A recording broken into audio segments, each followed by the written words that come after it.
Hello, everybody, and welcome to the National Press Club, the place where news happens. I'm Andrea Edney. I'm an editor at Bloomberg News, and I am the 111th president of the National Press Club. Before we get started, I'd like to ask you, if you haven't already, to please silence your cell phones. If you're on Twitter, we do encourage you to tweet during the program. Our handle is PressClubDC, and please use the hashtag NPCLive. For our C-SPAN and public radio audiences, please be aware that in the audience here at the club today are members of the general public, so any applause or other reaction you might hear is not necessarily from the working press. And now I would like to introduce our head table.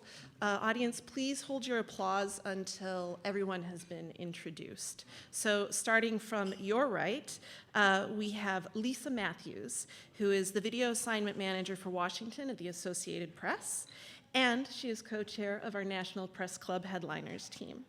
We have Sarah Wire, who is congressional correspondent at the LA Times. We have Dan Friedman, who is a correspondent in the Washington Bureau of Hearst Newspapers. Coming in from this side, we have Ellen Ferguson, who is a reporter at CQ Roll Call and a member of the National Press Club Headliners team. We have Maureen Grappi, who is the Washington correspondent at USA Today. We have Philip Brasher, senior editor at AgriPulse, skipping over our speaker, but just for a moment. We have Betsy Fisher-Martin, who is the executive director of the Women in Politics Institute at American University, and also she is co-chair of the National Press Club's Headliners team. So, today's guest. If the past couple of months have been any evidence, electoral politics are not for the faint of heart. And since his election in 2014, Senator Ben Sasse, Republican from Nebraska, has not been shy to speak his mind. Only 2 years after his election to Congress, he surprised the nation and his party by deciding to not endorse Donald Trump for president. Even after that election, he has continued to question administration policies, from border issues to the trade war with China. Perhaps this willingness to face issues head-on is due to Senator Sasse's background. In contrast to his legal-minded Senate colleagues, Senator Sasse holds a doctorate in American history and wrote his dissertation at Yale on the religious right's response to the attack on activities like school prayer in the 1960s. That dissertation was twice as long as the book that we're going to be talking about today. But it did win him some very prestigious prizes. Excuse me one second. Senator Sasse has also worked as a management consultant, held several positions in the administration of George W. Bush, and taught at the University of Texas at Austin. It was in educational administration, however, where he found his most high-profile success prior to his Senate run. Before Senator Sasse turned 40, he turned around the founding Midland Lutheran College in Fremont, Nebraska, his hometown. Over 5 years, Sasse rebranded the school as Midland University. He balanced its budget, he increased enrollment, and he expanded athletic and performing arts programs, as well as he also set up a 4-year graduation guarantee. So in the Senate, Senator Sasse also works to make things better. He sponsors bills addressing everything from congressional workplace misconduct and anti-corruption to presidential tax transparency. Today he's here to talk about his newest book, and I would remind everybody in the audience, this is his second in less than 2 years. This book is called Them: Why We Hate Each Other and How to Heal. As traditional communities weaken and divisions threaten to become more prominent than the things that bind us together, Senator Sasse is bringing us some thoughts and ideas on how to reverse that shift and bring us back together as a country. Speaking today, Senator Sasse will talk to us on what it would take, in his words, to pass along a country as great and free and opportunity-filled to the next generation as we were blessed to inherit from our grandparents. So some of you in the audience here today already know this, but I am especially pleased to welcome Senator Sasse here to the Press Club because he represents a state that is near and dear to my heart. My dad is from Nebraska. My parents met on a blind date in Nebraska. I spent most of my childhood vacations going between Humboldt and Omaha, and completely coincidentally, truly coincidentally, my husband is from Nebraska, from Omaha. So, everyone, whether you have a Nebraska connection already or not, please join me in welcoming Senator Ben Sasse to the National Press Club.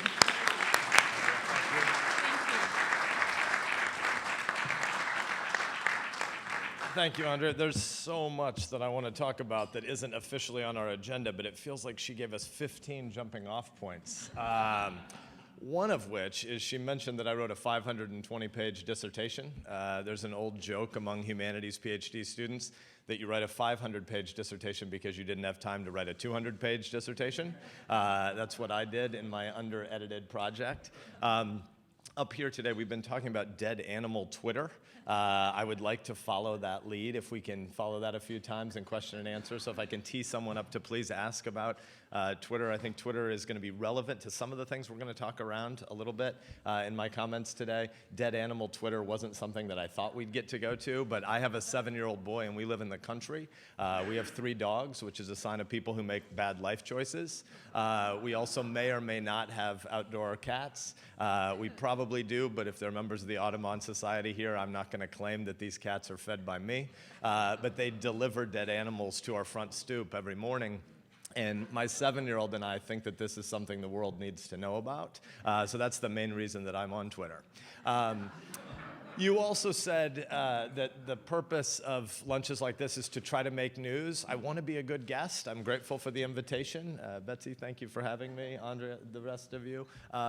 But I want to say that why I wrote this book, frankly, is because the obsession we have with short-term news, I think, might be crowding out whatever we should define as the other thing, the other side of news. We consume lots of information, and I think wisdom literature might be the alternative to news, but not exclusively. And so my goal is not to say I want to duck making news, but I do hope that I can persuade you that some of what's broken in our time and place is claims of things like a 24-hour news cycle, which I'm going to posit over the course of our time together doesn't actually exist. There is no such thing as 24 hours of news that 320 million Americans actually need, and that means there's a tension between the ways we consume and the ways we might get to a sense or recover a sense of an American we.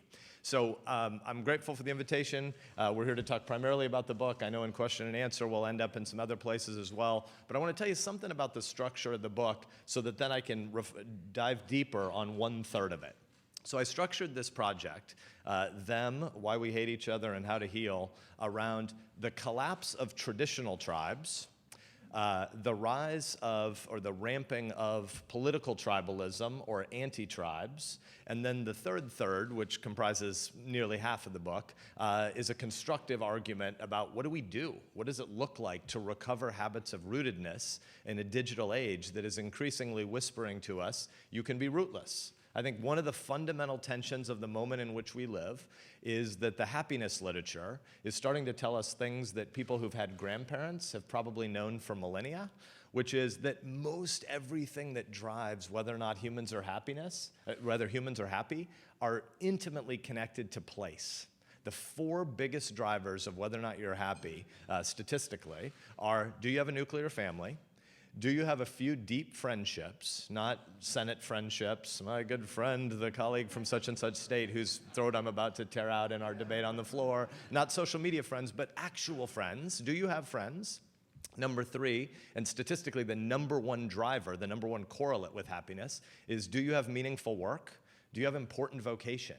Do you have a sense of calling? Do you have coworkers? That is the number 1 driver of whether or not people are happy. Not do you make a lot of money, not is there a coworker who's 3 cubicles down that talks loudly and annoys me, not does my back or do my knees hurt at the end of the day, but do I think somebody needs me? Do I think my work matters? If the answer to that question is yes, statistically you're almost certainly happy, and if the answer to that question is no, you're very, very unlikely to be happy.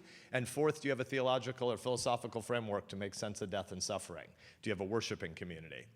Family, friends, meaningful work, All three of those are highly tied to place, and sort of worldview questions about death and suffering, partly tied to place through worshiping community. 3.5 of the 4 drivers of happiness are about rootedness, and we're living through a digital revolution. We're living through a moment where we are constantly told we're bigger than place. We can just traipse across, we can skim across the surface of place, and we can be anywhere. But it turns out the more that you think that the world is so flat that you don't actually have to have roots in a place, the less likely you are to be happy. The more likely you are to actually expand the denominator of potential unhappiness because of news we take in from afar and the investments that we make less in the place where we actually live. So I wrote this book because of, I think, this implicit tension between rootedness, which drives happiness, and rootlessness, which is one of the byproducts, both for good and for ill, of living through a technological revolution. The digital revolution that we're living through isn't something that came about last year. We're decades into the digital revolution, and my guess is we're many, many decades or a century away from figuring out what it looks like to have transitioned from a world that's mostly about atoms, which is what almost all of our ancestors through all of human history have known, physical, material stuff in place, to a world that's heavily driven by bits. And those bits are going to drive economic output bigger than anything the world has ever known. We're going to have more high-quality, low-cost stuff than anybody in all of human history. And yet, it seems strange that we could live at a time with the greatest material prosperity ever. Middle-class Americans are the richest people any time and place in all of human history. And yet we have lots and lots of anxiety and discontent. And if you want to sort of make this precise about something that is closer to a news hook, we're going to have our 3rd year of declining life expectancy this year in the US. We've never had this before. We didn't have good data on life expectancy during the Civil War. We probably had at least 3 years of declining life expectancy during the Civil War. But since we've been measuring things like this for a century, we've never had 3 years of declining life expectancy. And right now we have ramping deaths of despair. Overdoses, opioids, suicide, things like that have displaced car accidents, which on mortality tables from 80 years ago until 5, 6, 7, 8 years ago, car wrecks were always the biggest driver of death, particularly among anybody under the age of 60 or 65. And now we're displacing those deaths with deaths of despair. That's a weird thing to be paired with so much material surplus. So I wrote this book to talk, part 1, about the decline of the natural tribes, the good tribes, the tribes of place. We have a statistical collapse of the nuclear family, particularly among the 70% of Americans that have the least educational attainment. We have a rapid decline in friendship.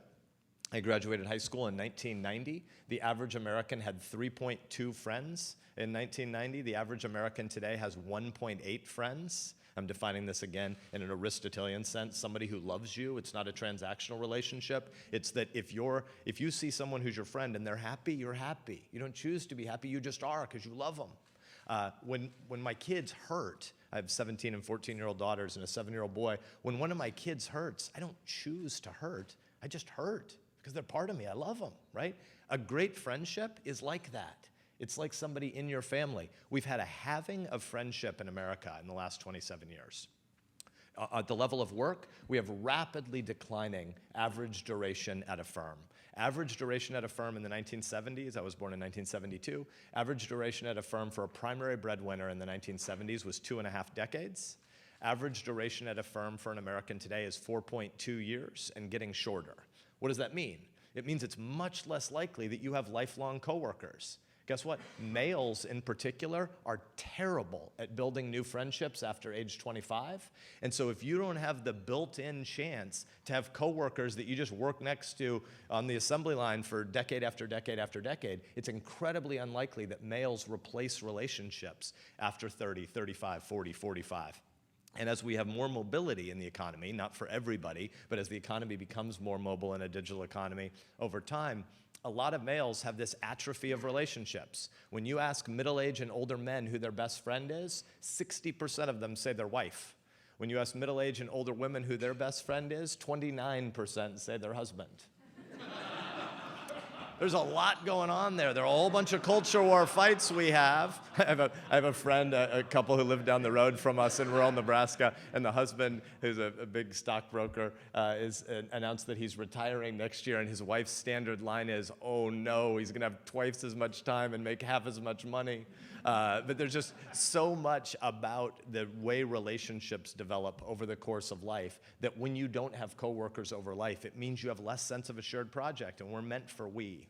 So all of these natural tribes are atrophying. That's part 1 of the book. Part 3 of the book is constructive stuff. What do we do about it? And hopefully in question and answer, you'll help lead us there. I want to focus for our 25 or 28 minutes that I'll consume before we get to question and answer together. I want to focus on the middle third of my book because it relates to being in a venue like the National Press Club and before an audience of people who are doing a job which celebrates the First Amendment. So the 5 freedoms of the First Amendment: freedom of religion, speech, assembly, protest, and of course press. And so being in a place like this, I want to talk a little bit about the media, but not necessarily in the shorthand ways that we're used to talking about the media in our political discourse. I want to talk about it a little bit more broadly and look at some of the economics of our moment as well. So even though I don't usually speak from notes, I'm going to speed through 7 theses because I know we'll run out of time. And so I want to tell you my 7 theses that are about the rise of anti-tribalism, and particularly, I mean by that, not just political tribes, but news media consumption tribes. Because I believe there are really only 2 kinds of communities. When you think about what is a community, there are communities of place, and there are communities of idea. Do you sit next to somebody? Is your body near somebody else's body? Do you live in their neighborhood? Do you work at their workplace? Do you worship in the pew next to them? Are you sharing the same household with this person? There are communities of place, and there are communities of idea. And because of the digital revolution through which we're living, communities of place are in collapse. We could spend lots of time, and hopefully if you haven't picked up the book, you will. I travel through a bunch of the data about what it means that place is being undermined in our time. But since humans are social animals, since we're relational animals, we need to be a part of tribes. We need to be a part of a group. We need to feel like there's a place where everybody knows your name and where you belong. And so if you have less place, you're likely to have more attempts to make community of idea. But it turns out almost all the economic incentives of our time to mediate distance. And so when I say media here, I mean something broader than just reporting. I mean the mediation of being a part of a community that isn't just people who live on the same block or work at the same workplace. When you mediate a distance between things, it turns out almost all of our economic incentives are to anti-tribe rather than constructive tribe. What are you against rather than what are you for? And so I'm going to give you 7 quick theses, then I'll go through them a little slower, and then when time gets called on me, hopefully I'll persuade you to I'll hopefully have said something provocative enough that you want to keep talking about it in question and answer. Thesis 1, there is no we in American media consumption today. There is no we in American media consumption today. The reduction of barriers to entry has meant we've gone from a world where almost everybody had a local newspaper and maybe a sense of one national newspaper or a regional newspaper and 3 broadcast channels to a world where barriers to entry have fallen so rapidly that today 93% of American households have access to 500 or more broadcast or cable channels. In that world, it means that almost everybody is a part of smaller, more fragmented audience niches, which means that the incentives, again, not every reporter does this, but the incentives inside media organizations are toward fan service, not pretending that you have a chance at speaking to a 70% audience. There are no 70% audiences. Almost everybody is writing or broadcasting for some subset of a 1% audience, and so almost all the economic feedback loops are toward an intensification of saying things that you presume your audience needs to hear or wants to hear. Number 2, my point that I made earlier, there's no such thing as a 24-hour news cycle. There is no such thing as, better said, there's no such thing as 24 hours of news that the media in America needs. Chyrons are lying to you. Before you even get to the question of whether or not the substance in the headline at the bottom of your cable news channel is true or false or accurate or biased, it isn't true that everything that's being shouted at us from cable news channels is breaking. Most of it is not breaking, and most of it isn't news that you need. Number 3, The obliteration of straight reporting versus editorial or commentary is a really big deal, and we don't pay nearly enough attention to it. We know that cable TV has been swallowing print for decades, but there would be an argument 15 or 20 years ago that perhaps the internet could foster a culture that returns to some of the virtues of print media, which is more deliberate, is more dispassionate, and is more amenable to thinking about that distinction between straight reporting and editorial or commentary. I think the way the internet is actually producing news, though, is much more like cable than like print, and I think that has huge consequences, not just for a republic of 320 million people getting back to a we, but for the way the subsegments underneath that 320 million think about what the media is. I don't really think there is a thing that is the capital T, the M, capital M media, and yet I think the public increasingly does think about a world where there's such a thing as a New York and a Washington-based mainstream media, to say the least, and they conceive of it as a group that fits in one of the tribes. Number 4. Every site has a temptation to become a clickbait site. Even the best journalism in America has, by virtue of headline testing, economic incentives to become a clickbait site, and that accelerates the feedback loops that lead to a lot more confirmation bias in the way we consume information.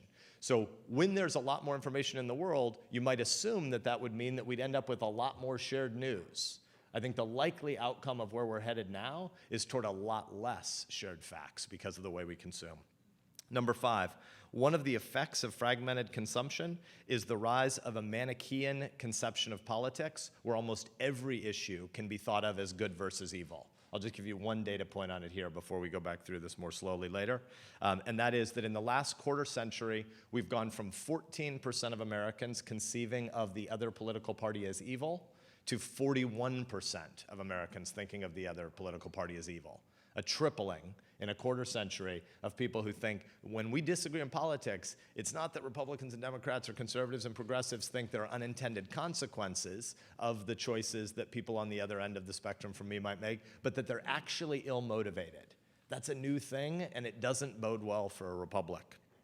Number 5, more and more of our politics is becoming symbolic. At one level, this seems to me to be a necessary consequence, or maybe necessary is not the right word, but a fairly certain consequence of more and more identity politics. But I think there's more going on than just that. So I want to unpack, at some point later in our discussion, I want to unpack something that maybe could be made amoral more easily, which is the difference between country preferences and city preferences. And by that, I mean there are great things for the history of across the history of humanity about living in a city. There are all sorts of things that come with density and scale. There's higher quality music and arts, and there's professional sports teams. There are great things about being in a city. There are great things about living in the country. We live in the country, and lots of it is about nature for my family. And so we spend a lot of time in the out of doors. There are virtuous things about loving the city, and there are virtuous things about loving the country or nature. But I think one of the skews you could lay over American politics right now is a belief that we need to think about urban versus rural as good versus bad or bad versus good. I don't think that's healthy for us. Many of you saw the reports yesterday that the two dominant variables, if you try to understand American polarization right now, are gender and educational attainment. So we end up with a kind of stereotypical view of a younger woman, highly educated, probably living in a city, and an older, less educated male, probably living in the country. And this is one of the ways that the data analysts would say you can visualize a depiction of polarization in American life. Lots of the ways that we divide the electorate or we divide the culture end up value-laden. I want to try to pick some that don't have to be value-laden. And it seems to me I could argue either side of a debate about what's great about living in a city and what's great about living in the country. Again, our teenage daughters and a 7-year-old boy, when they get into a heated debate at the dinner table, one of the things that Melissa, my wife, and I regularly do is we make them trade positions. If you're so sure you're right about something, then for the rest of dinner you have to argue the opposite point to the one that you hold. It would be useful in our politics to find some things that clearly have deep cleavages that are starting to play out in our politics and try to get people to argue the opposite side. By the way, America is now 82% urban / near suburban. So the divide in American politics isn't necessarily about people's experiences of dense city versus rural country, but it may be about some of the value assumptions of living in those kinds of places. Lots and lots of the people buying the 3 best-selling vehicles in America, which are all 4-wheel drive pickups. By far, the 2 best-selling vehicles in America are the Ford F-150 for decades and the Chevy Silverado for decades. Lots and lots of those people don't live in the country. They live in the suburbs, right? So there are value choices that we're making, and those symbolic politics are being expressed inside our political life. When I travel, I live in Nebraska and commute every week. And when I'm home on weekends, it is amazing to me how much of the grassroots feedback I get from Nebraskans are about cultural and symbolic and consumeristic preference issues and, for the discussion today, anti-media sentiments rather than policy or legislative discussions. Policy and legislation is discussed among my constituents when they come up to me and approach me in a restaurant or at a sporting event. Policy and legislation, far less than a discussion about the national media, for instance. I think we should unpack some of why that is. By the way, bracket this and go to a completely different topic for a second. I probably should have said this at the outset. I said that you all celebrate the First Amendment. We should just say as a people, and this is 320 million Americans, it shouldn't be red state rural people versus urban blue people. It shouldn't be Republicans and Democrats. The free press is not an enemy of the American people. The free press are people who are living out a First Amendment calling. In an America that celebrates the First Amendment as the beating heart of what we do together, those 5 freedoms, and including the freedom of the press, mean that most people in this room have a very important vocation to try to do reporting and do press and do journalism for the American people. That doesn't mean we shouldn't also have really important debates about things like the collapse of the distinction, in my view, between straight reporting and editorial / commentary. Again, I think driven more by the way we consume cable news and now increasingly internet news, but maybe we don't reflect on together as a group. And 7th and finally, I think right versus left is not only not the only way to think about the spectrum of American life, I don't even think it's the primary way we should be thinking about the divides in American life right now. I think a far more useful, and that doesn't mean good, but useful hermeneutic on what's happening in American life right now is the intensification and the obsession with federal politics to crowding out all other domains of life. Economics, culture, local politics. Many of you have seen the study that was done, Hidden Tribes, that came out maybe 3-4 weeks ago, and a number of folks have written very good analytic pieces on it, but it divides the American electorate into 7 different cohorts. One of the most interesting takeaways from it is about 14% of Americans are almost completely addicted to federal politics, but they're 8% on the pretty far left. Centric discussion have to swallow everything else in American life. There was a point where for about 6 months in my field work in Nebraska, I kept notes on this, the most commonly asked question I got in Nebraska was, why does ESPN seem to be about politics all the time now instead of sports? It's like, I'm a U.S. Senator. Why are you asking me? I mean, I'm a football addict, and ESPN is probably the only reason we've turned our TV on for most of the last 2 decades. But it was a very strange thing, and I'm not making any comment. This was, by the way, before the kneeling controversy. This was about 6 months, a year prior to that, where the most common answer or question I got in Nebraska was about ESPN's broadcasting and why politics seemed to be crowding out so much of sports. I think this is a helpful loop back to where we started with the number of channels. So those are my 7 quick theses. I know you're eventually going to give me the hook, and I'm going to go through them in as much time as you'll allow me to, but I want to get a few facts out there in common about some of these 7 points. The first is, in the mid-1950s, I Love Lucy had a 68% share. When there were only 3 options for what you could watch every week, 68% of American households were watching I Love Lucy. That told you that probably 98% of people were familiar with Lucy and Desi as characters, and if you had a spat with somebody at work about a project, if you were divided about politics in the bleachers at some sporting event, there was always a way to return to some bit of common data. In the last 18 years, the most watched serial programming in American life is in 2014. For 3 weeks, Sunday Night Football hit a 14% share. The two most watched cable news programs in America right now are Sean Hannity, number 1, and Rachel Maddow, usually number 2. They're at 3.2 million and 2.9 million viewers, which is 1% of the public and 0.9% of the public. We in Washington, D.C., act like people are consuming politics at this deep, constant, intense level, and I think there is a deep desire in America to not consume politics like this, but people don't really know what to do because we don't have any substitute data that we can go to as an alternative that gets us to we. The obliteration of this distinction between straight news reporting and editorial/commentary leaves me very worried about the moment when we have a deepfakes attack. And we are going to have deepfakes attacks soon. I spend about a third of my work life, a third of my work week, dealing with cyber and intel issues. And at the top levels of the US intelligence community, there is a deeply held view that we sit on the precipice of a perfect storm. 3 things are true right now. 1, though people have always tried to sow misinformation campaigns in your enemy's tent since the beginning of time. There's a whole bunch of Old Testament wisdom literature about sowing discord in your enemy's tent. People have always tried to have attacks that are Trojan horses. But in the past, it's been really expensive to tailor spying to a place where you have a prostitute or a business partner or at least a bar or a restaurant or a hotel lobby. Now, we can tailor our intel in ways with the digital revolution that's never been possible before.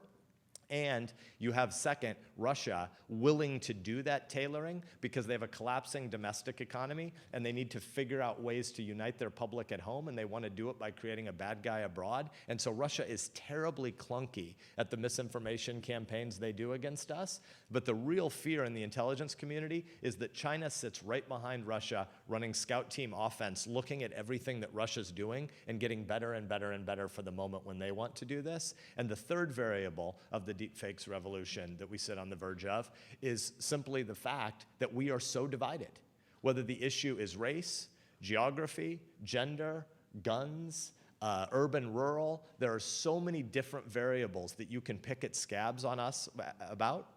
When you get audio and video, which we're going to get inside the next 5 to 10 years, maybe we're going to get it inside the next 5 to 10 months, when you get audio and video that looks like a figure in American life did or said something that he or she didn't say or do. Imagine during the Kavanaugh hearings if the day after Dr. Ford's testimony, you had had a situation where video appeared where it looked like Brett Kavanaugh was partying at Yale 25 years ago. You had some grainy Betamax tape. Or imagine if you got fake audio of Chuck Schumer huddling with Michael Avenatti and other attorneys trying to plan a strategy for how to roll out different attacks. Where will the Walter Cronkite be in American life that can stand up and tell the American people, actually, we've consulted these folks in the IC, and this audio is fake, this video is fake? As we collapse the distinction between straight news reporting and editorial/commentary reporting, I think we will rapidly spiral toward a world where the assumption is that almost everyone who's speaking in this moment is an advocate. And in that moment, I don't know how you actually bring the American people back together. I'll give you one more stat, and then I'll let you have the podium back for questions. One more stat that I think we need to have in common.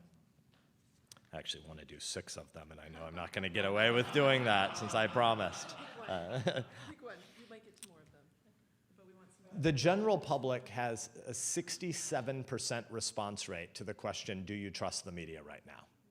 I think people who have the important calling that you have need to wrestle with why that is. I think some of that, I'll acknowledge here, most of what we're going to talk about is nonpartisan.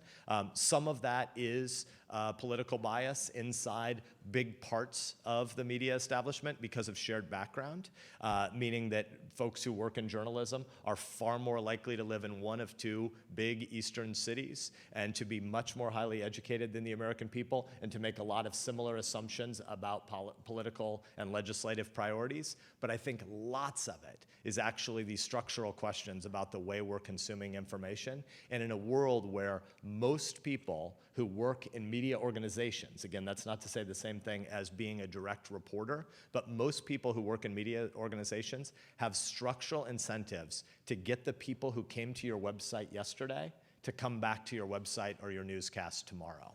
And in that world, it is much easier to say the things that you know because of algorithms yesterday got the clicks of the 1% audience that you had than it is to try to say things that would translate the complicated world we're living through with this digital revolution to a 70 or an 80 or a 90% share of the electorate.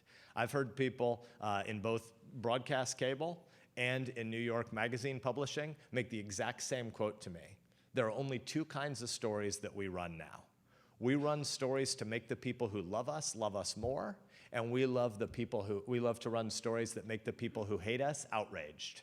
Because if we can create a viral moment, even if it's negative against us, the odds are we're gonna get a lot more eyeballs and a lot more clicks, and that's the best strategy to get an intensification of the 1% of people we got to sell soap to yesterday. I think there are a whole bunch of structural things happening in the way we consume media right now that make it a lot more difficult to recover a sense of 320 million American people that are one we. And we'll talk about it in the order that you see fit. Thanks for having me.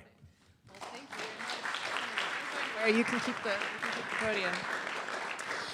So you've presented a lot of big ideas here. There's a lot that we could definitely unpack. But since we're in Washington, and we are having this conversation, Washington, one of those two cities that you mentioned, you did say that there's a general obsession across the country with federal politics.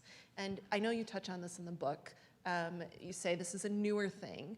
And you, as you know, I do not recall this obsession to this level at the time that we were in high school, for example.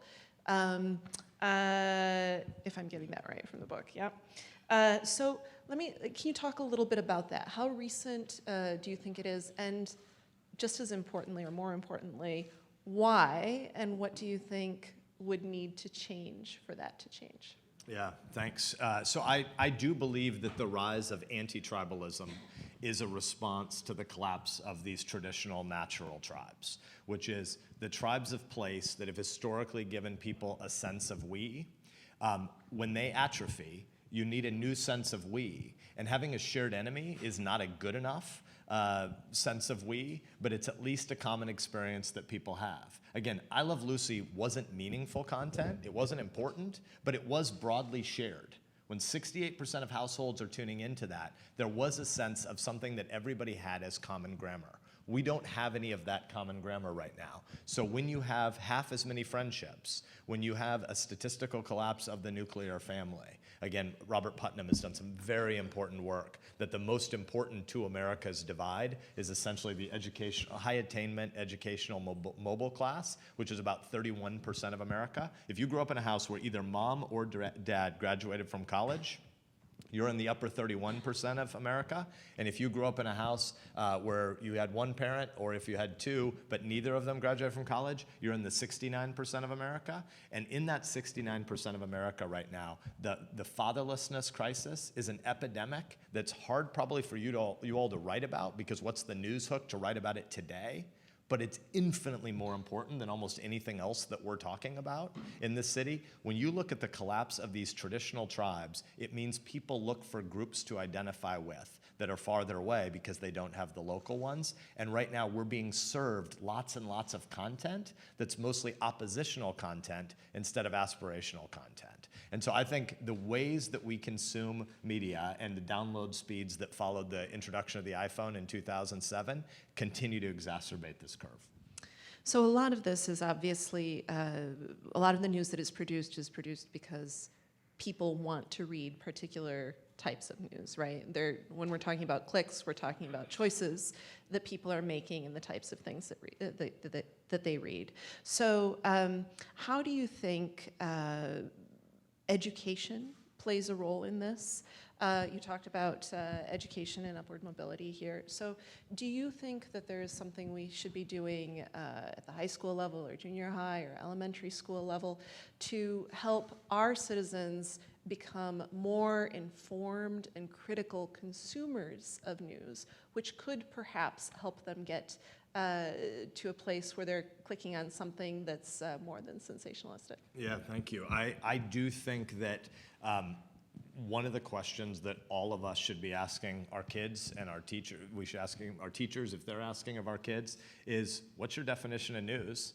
Why do you need it? And if you didn't have it for 7 days or 10 days or 14 days, what exactly would you lose? So when you go camping for a week and you come back and you try to figure out what do you need that you missed, who would ever actually go back through some of the most clickbaity, short-term sensationalist sites that some of us occasionally go to figure out what they published 7 days ago? We all know that that's obsolete. It's ephemeral and it's passing. It's not important content. But this is not to romanticize my grandmother's news consumption habits, but I can remember in the late 70s or early 80s when my grandmother would be gone for a week and she'd come back to the farm, she would want to read the local paper that she missed for the last week. Why? There were obituaries in it. There were kids who won sporting events. These were humans that she had actual relationship with. And I do think one of the challenges of our time, and optimistically, I believe we will solve this. I just don't know that we'll solve it inside the next 2 or 5 or 10 years. It might take decades to do this. I think we will recover the habits of rootedness and mindfulness in a rootless digital age that tells us we can be placeless. It's not true. Humans aren't happy if they're placeless. Humans are happy when they have roots. But you want to think about what kinds of news you want to consume. And right now, digital addiction is an actual real problem. This isn't something that somebody made up because of the last few moments. It's because we actually have lots of neurological research coming in fast. There's a Moore's law that gives us faster download speeds and the ability to consume more digital content quickly. But the Moore's law that we sometimes know of as you can get twice as much laptop computing power every 24 months for half the expense. Another way to think about Moore's law's computing power is just that doubling curve happens in everything digital. And we're getting that in neurology right now. We've learned more about the human brain in the last 19 months than from all of human history combined until 19 months ago. And one of the things we're realizing is that when teens are constantly saturated and bathed in digital content, it's rewiring parts of their frontal lobe. The frontal lobe for females isn't done until multiple years past puberty now, and arguably the male frontal lobe is never completed. Some neurologists think it's probably a late 20s proposition, but if some car drives by you on the interstate driving 120 miles an hour, you can be sure it's a male and he's under 24.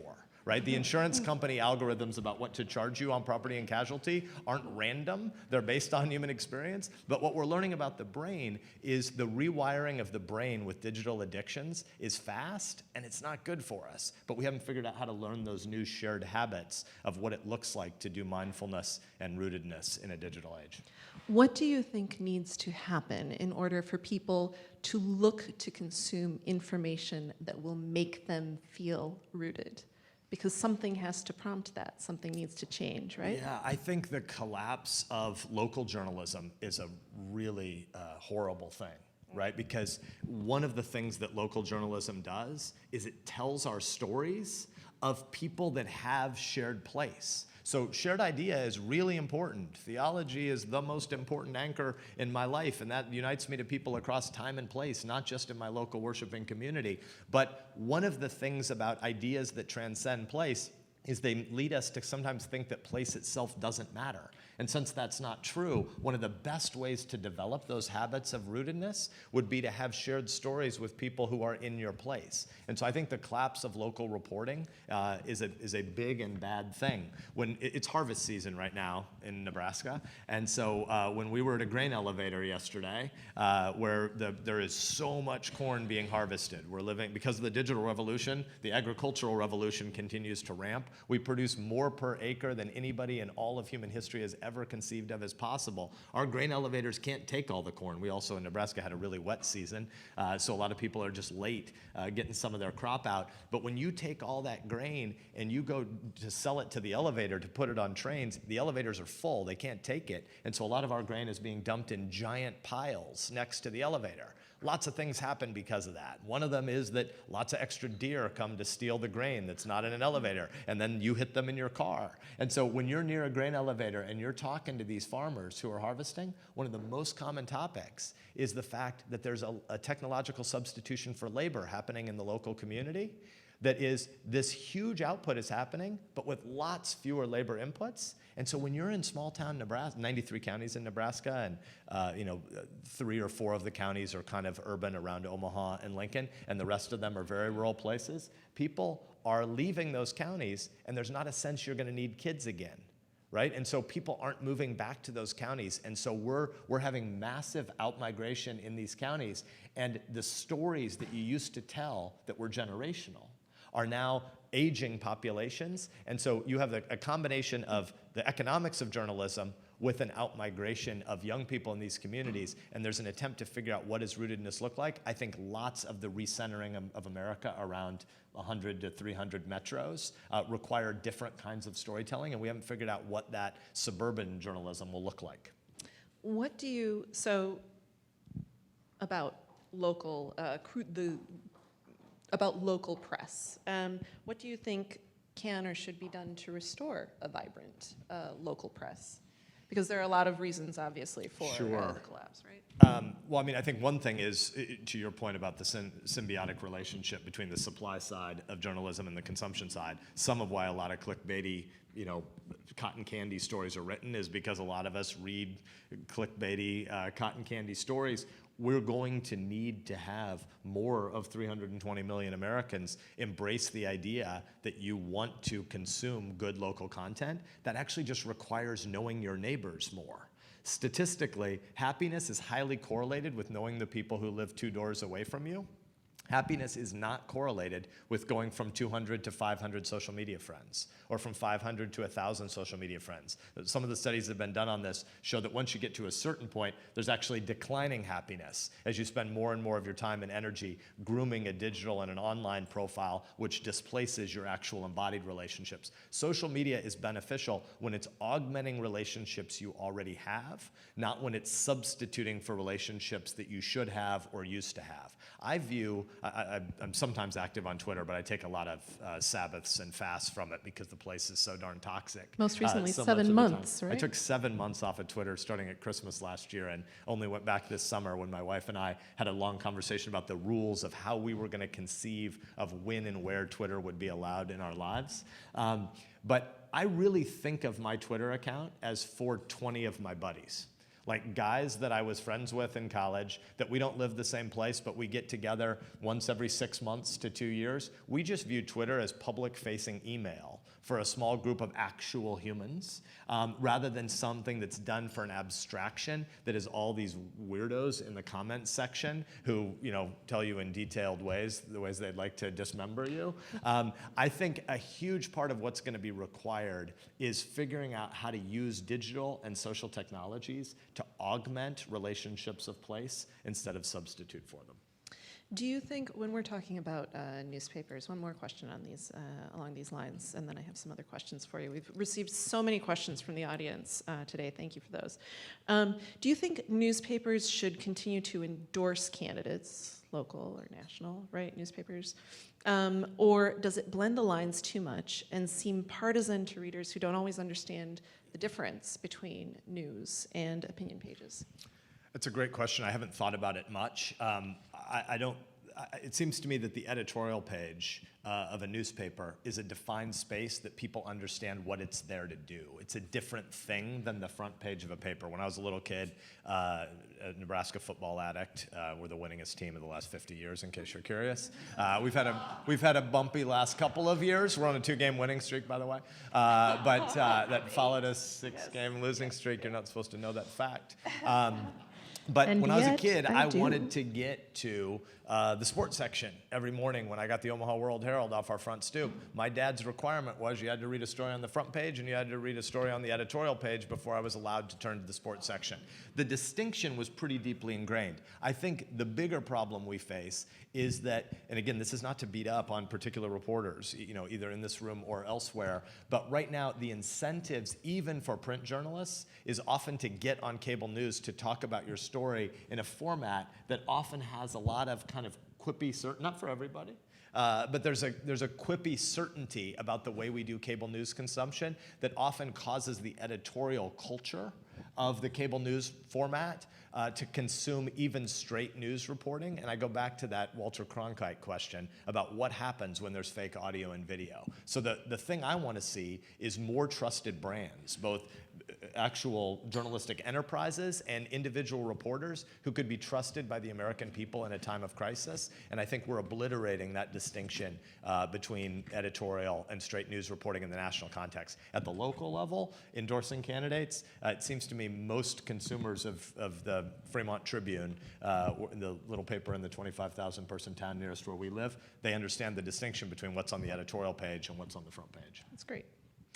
Okay, I'm going to come to some political questions, if I may. Do you see anyone emerging as a major GOP primary challenger to Donald Trump in 2020? I think that Donald Trump has basically captured the majority of the Republican Party over the course of the last 2.5 years. I think one of the things that's obvious about these 2.5 years, though, is that many of the settled assumptions about what these parties stood for and the sort of core principles of them were held much more firmly than was probably warranted. I didn't know that, right? I'm a first-time candidate. I'm one of 8 people out of the 100 in the U.S. Senate. I think I'm one of 8 who's never been a politician before, never run for anything before. And I had a pretty clear sense in the summer of 2013 when I got on a campaign bus for 16 months what I thought the kind of top 3 or top 5 or top 7 issues that defined a Republican were. And I think that's much, much less clear. And so I think the personalization of national politics and the ability to grab a political party was far more possible than I thought, and far more possible than most people thought, and who knows what that means for the future. But I'm the 2nd or 3rd most conservative voter in the U.S. Senate by voting record, but I'm more and more certain of my conservatism, and I'm less and less certain of what the Republican Party stands for. I think neither of these parties have a very clear vision. I think it's very difficult to imagine either a Republican or a Democratic platform committee standing up and articulating a big list of the 5 to 10 major challenges America faces over the next 10 to 25 years, and that's what I care about. I think that the continuum from right to left matters to me, but I care a lot more about past versus future issues. Do you think that somebody might, do you think that somebody might emerge as a serious challenger to President Trump from the GOP? I have no idea, but it looks less likely to me than maybe many people in D.C. assume. It seems to me that the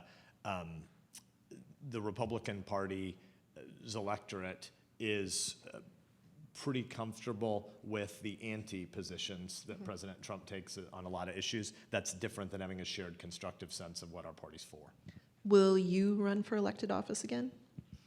I have 3 little kids, and being the first-time candidate that I am, my wife and I made a deal in 2013-14, which is we think one of the core problems in this town is the main long-term thought most politicians have is with their own incumbency, and we think it would be a lot healthier to be thinking about 10 and 25-year out issues. So we said for the first 4.5 years of my 6-year term, we would act like I'm never running for anything again, and we're going to have a big family meeting. My wife and I will have an extended date in July, August of 2019 and think what future callings we think we have. But right now I have the 2 best callings that I want, which is to be raising 3 little kids on the road back and forth and getting to serve the people in Nebraska.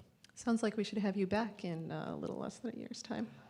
As long as we're talking exclusively Husker football and the win streak, I'm in. Maybe, can't promise. Is there a chance that you would run for president at some point in the future? I honestly spent 16 months cleaning up then 2-year-old baby vomit off the floor of a campaign bus. And the thought of doing that in 50 states instead of just 93 counties sounds absolutely terrible. So I think Noxious Weed Control Board of Dodge County, Nebraska is a far more probable scenario for me. What are your thoughts today on the appointment of Supreme Court Justice Brett Kavanaugh, and what were your reasons for supporting him with your vote? I think that Justice Kavanaugh's speech on the first day of his testimony, so we did 38 hours of public hearings in the first week. I think day 2 would have been when he made his speech about the fact that the Supreme Court has no center aisle.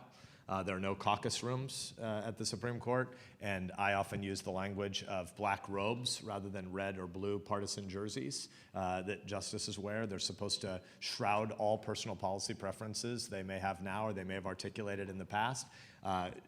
Justice Kavanaugh made a really good speech about the importance of the American people knowing that their judges are there to judge, not to be policy advocates. I think that was a great speech, and I want a world where Americans, regardless of whether you vote for Democrats or Republicans, want a speech like that to be given by all of our nominees to the court. Obviously, we're in a terrible place right now. The public perceives of the judiciary as a third political branch. That is a bad, bad thing. It's 32 years in the coming.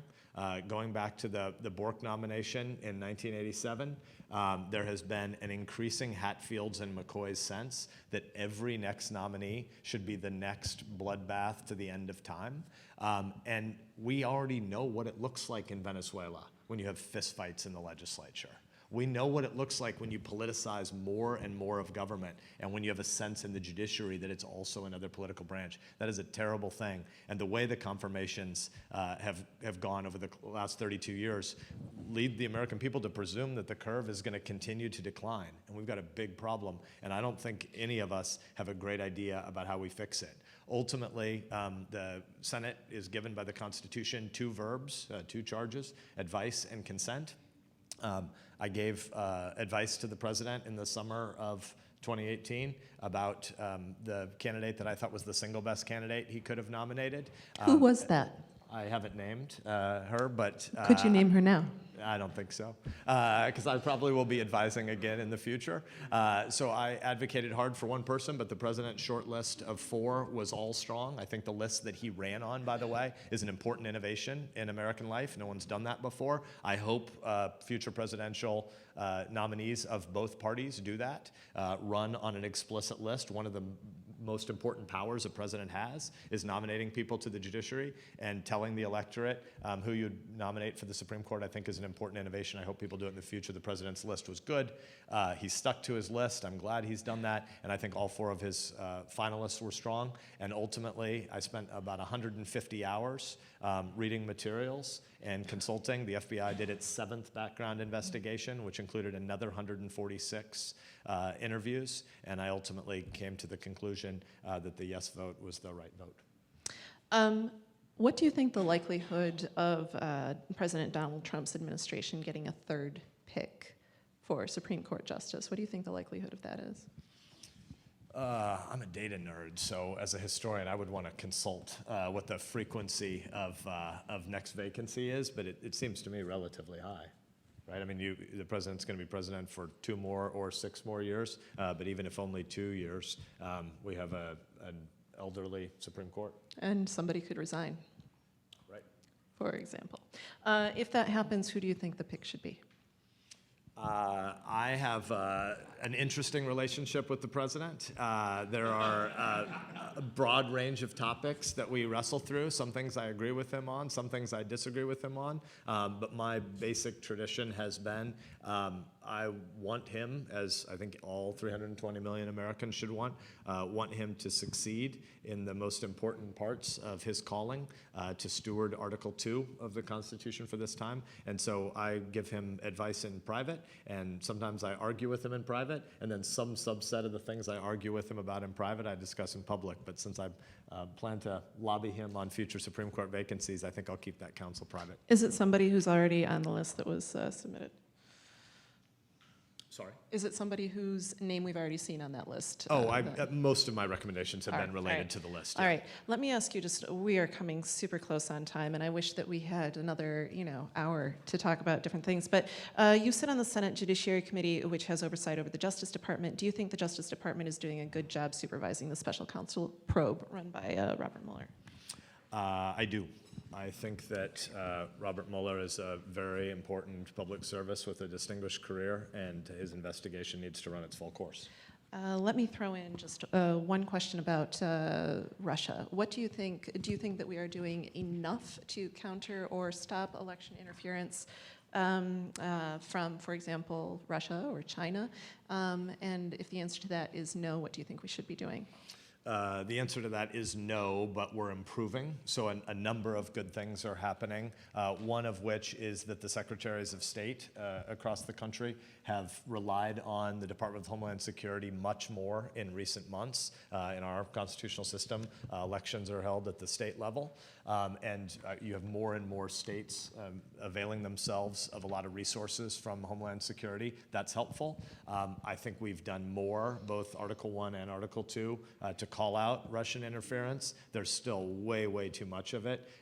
Putin presides over a thugocracy, and the only reason he can keep his people down is by trying to keep the other kleptocrats satisfied and in power in their horrible agreement they have against the Russian people. And so Russia runs disinformation campaigns everywhere. And I think one of the things that the American electorate is going to need to learn over time, and the tech companies are going to need to do a better job of, and of course the U.S. intelligence community is going to need to do a better job of making clear to the American people, is how much disinformation is out there.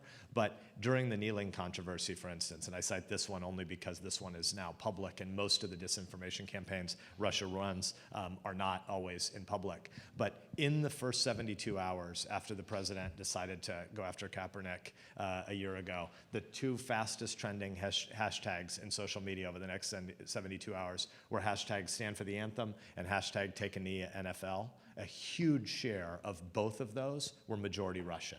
We have to have an all of society, not just an all of government sense, but an all of society sense that our divisions, as Abraham Lincoln said, are the only thing that could ever lead to our collapse. When you are a free republic, as Lincoln said, basically quoting Washington's farewell address, our free republic will live for all time, or it will die by suicide. Russia and China know that the best way to attack America is to pick at the scabs of our own internal hatreds. And Russia knows that's the only tool they have. They could never, as Lincoln said, drink from the Ohio River on their own. They need us to kill ourselves. And right now, that's the only lever they have. And we have to become much more sophisticated about all the we that unites us before the particular policy issues that we should reasonably argue over. Well, this pretty much takes us to the end. Thank you so much for being with us here today. I do have one more very short question for you. But first, I'd like to let our audience know about some upcoming events here at the Press Club. On Monday, November 5th, we have a luncheon and book event with Doris Kearns-Goodwin on leadership in turbulent times. On November 13th, we have a book event with Joanna Breyer on When Your Child is Sick, a guide to navigating the practical and emotional challenges of caring for a child who is very ill. And on November 29th is our Fourth Estate Awards Dinner, where we're honoring Marty Barron and Dean Baquet, the executive editors of the Washington Post and the New York Times, respectively. We do still have some tickets for that, but they are going fast, so please make sure to get your orders in. And you all know that that is, of course, a fundraiser for our National Press Club Journalism Institute, which does so much good work throughout the year. So, Senator Sasse, thank you very much for being here with us today. We have a small gift for you. We present one of these to each of our esteemed speakers. You are an esteemed speaker. We hope that you use it in good health for many years to come. Thank you. Thank you for being here. Good to be here. And I do have one last question for you, which is, do you think that the Nebraska Huskers really do have a chance of winning against Ohio State this weekend? Absolutely. There you have it. Thank you, everyone. Senator Sasse is going to be signing copies of his book over here to your right. If you haven't purchased one yet, they are for sale outside, just outside the doors. But if you would please line up along here, in front of the podium. Senator Sasse can sign those copies of the books for you, and we are adjourned. Thank you all.